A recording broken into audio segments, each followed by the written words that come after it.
సంవత్సరాల తరబడి government job కోసం వేచి చూస్తున్నారా? కేవలం 8 నెలల్లో మీ కల నెరవేర్చుకోండి. వెంటనే కింది నంబర్స్‌కి కాల్ చేయండి.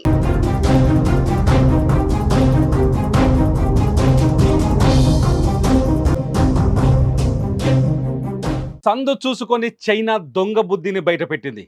భారత్ పాకిస్తాన్ సరిహద్దుల్లో యుద్ధ వాతావరణం ఉన్న సమయంలో చైనా పాకిస్తాన్కు అండగా ఉంటానంటూ అధికారిక ప్రకటన చేసింది. పహల్గామ్ దాడి తర్వాత భారత్లో జరిగిన మానవత్వంపై జరిగిన దాడిని ఖండించిన చైనా మొత్తానికి యుద్ధ వాతావరణ స్థితులు, పాకిస్తాన్ ఈ దాడికి కారణమని, పాకిస్తాన్ పెంచి పోషించిన ఉగ్రవాదమే దీనికి కారణమని భారత్ నిరూపించడంతో చైనా కూడా పాకిస్తాన్ వైపే నిలబడింది. పాకిస్తాన్ సార్వభౌమాధికారాన్ని నిలబెట్టుకోవడానికి చైనా మద్దతిస్తుందంటూ చైనా విదేశాంగ మంత్రి వాంగ్ యీ పాకిస్తాన్ ఉప ప్రధాని మహమ్మద్ ఇషాన్కి ఫోన్ చేసి సమాచారం అందించారు. దీంతో చైనా పాకిస్తాన్ కుయుక్తులు మరోసారి బయటపడ్డాయి.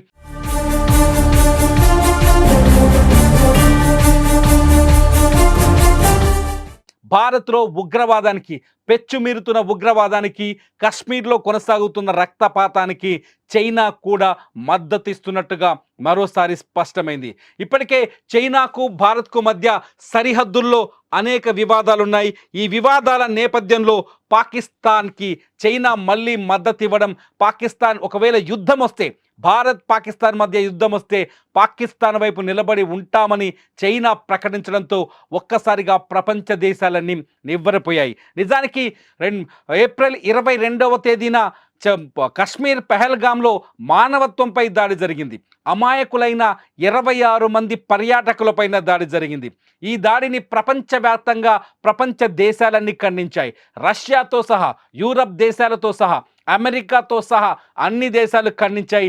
చైనా కూడా దొంగ బుద్ధిని ప్రదర్శించడానికి ముందు ఇది మానవత్వంపై దాడి అంటూ దొంగ మాటలు చెప్పింది. అటువంటి చైనా ఇప్పుడు మళ్ళీ మాట మార్చి పాకిస్తాన్కి అండగా నిలబడింది.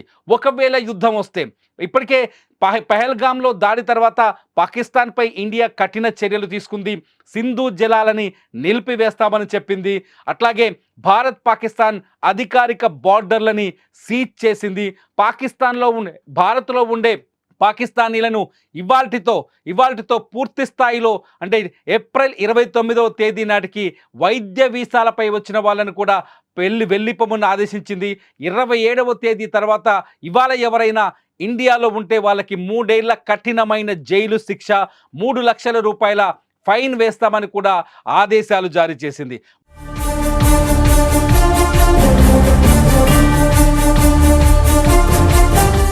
మొత్తానికి పాకిస్తాన్ పైన కఠినమైన చర్యలు తీసుకోవడంతో చైనా తట్టుకోలేకపోతుంది.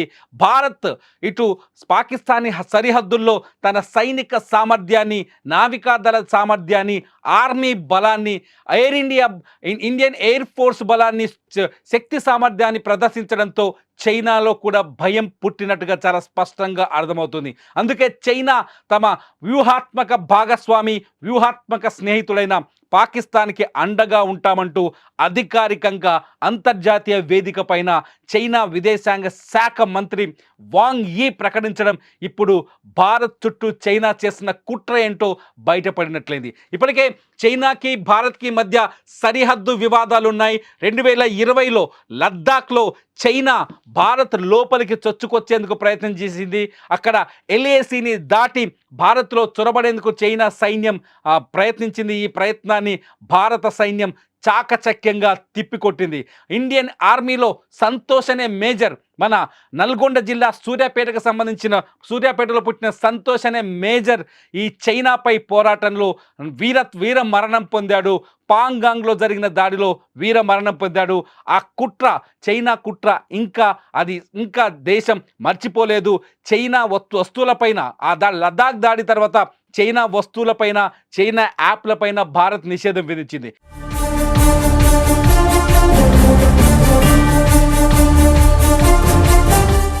ఇప్పటికీ చైనా భారత్ పైన కుట్రపూరితంగానే ఆలోచిస్తున్నట్టుగా పాకిస్తాన్ ఇష్యూతో మరోసారి బయటపడింది. ఇప్పటికే పాకిస్తాన్ మేము యుద్ధానికి సిద్ధమని చెప్తోంది. అణుబాంబులతో భారత్పై దాడి చేసేందుకు రెడీగా ఉన్నామని చెప్తోంది. ఇటువంటి పాకిస్తాన్ దేశవ్యాప్తంగా ప్రపంచవ్యాప్తంగా ఉగ్రవాదాన్ని పెంచి పోషిస్తున్న పాకిస్తాన్కి చైనా మద్దతు ఇవ్వడంతో ప్రపంచ దేశాలన్నీ నివ్వరపోతున్నాయి. పహల్గామ్ దాడితో హమాస్కు ఎక్కడైతే ఇజ్రాయిల్లో విధ్వంసాన్ని సృష్టిస్తుందో హమాస్కి లష్కరే తోయిబాకి అట్లాగే కశ్మీర్లో మొన్న పహల్గామ్లో దాడికి పాల్పడిన ది రెసిస్టెంట్ ఫ్రంట్కి సంబంధాలున్నాయనే విషయాన్ని బయటకు వచ్చిన తర్వాత కూడా చైనా ఇటువంటి నిర్ణయం తీసుకోవడం కేవలం భారత్ పైన అక్కసును వెళ్ళగట్టడం భారత్ చుట్టూ కుట్రలు చేయడానికే చైనా ఇటువంటి నిర్ణయం తీసుకున్నట్టుగా అర్థమవుతుంది. చైనాతో వ్యాపార సంబంధాలు దాదాపు తెగిపోయాయి భారత్కి. అట్లాగే బార్డర్లో చైనాతో అనేక వివాదాలు ఉన్నాయి.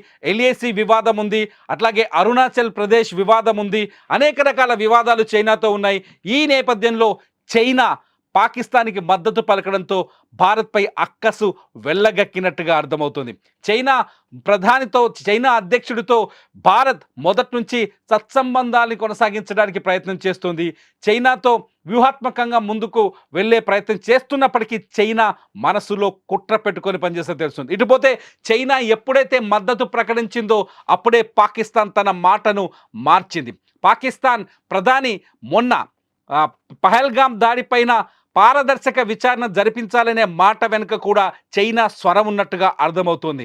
చైనా, రష్యా, యూరప్ దేశాల నుంచి ఒక అంతర్జాతీయ బృందాన్ని ఏర్పాటు చేసి నిష్పాక్షిక విచారణ జరిపించాలని పాకిస్తాన్ ఇప్పుడు దొంగ మాటలు, కుయుక్తులని పలుకుతోంది. నిజానికి ప్రపంచ దేశాలకు చాలా స్పష్టంగా అర్థమైంది. సింధు జలాల నిషేధం, చైనా భారత్ పాక్ బార్డర్ల మూసివేత, పాకిస్తాన్ పౌరులను వెనక్కి పంపించడం, ఈ పరిణామాలు, ఈ కఠిన చర్యలతో ప్రపంచ దేశాలకు చాలా స్పష్టంగా అర్థమైంది.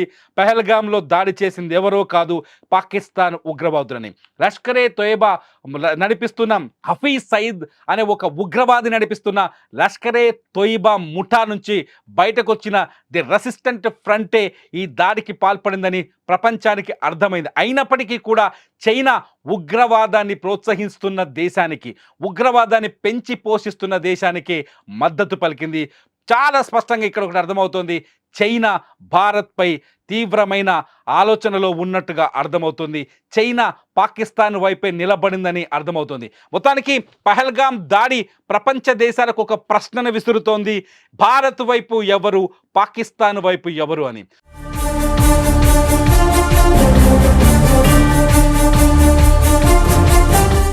పాకిస్తాన్ వైపు నిలబడడంతో రష్యా, యూరప్ దేశాలతో పాటు ఇతర దేశాలు ఎటువంటి నిర్ణయాలు తీసుకుంటాయన్నది ఇప్పుడు ఆసక్తికరంగా మారింది. ఇప్పటికే లండన్లో స్కై న్యూస్లో పాకిస్తాన్ విదేశాంగ శాఖ మంత్రి ఒక కీలక ప్రకటన చేశారు. పహల్గామ్ దాడి తర్వాత కేవలం అమెరికా, ఇంగ్లాండ్ లాంటి దేశాల కోసమే మేము ఉగ్రవాదాన్ని పెంచి పోషిస్తున్నామని చెప్పారు.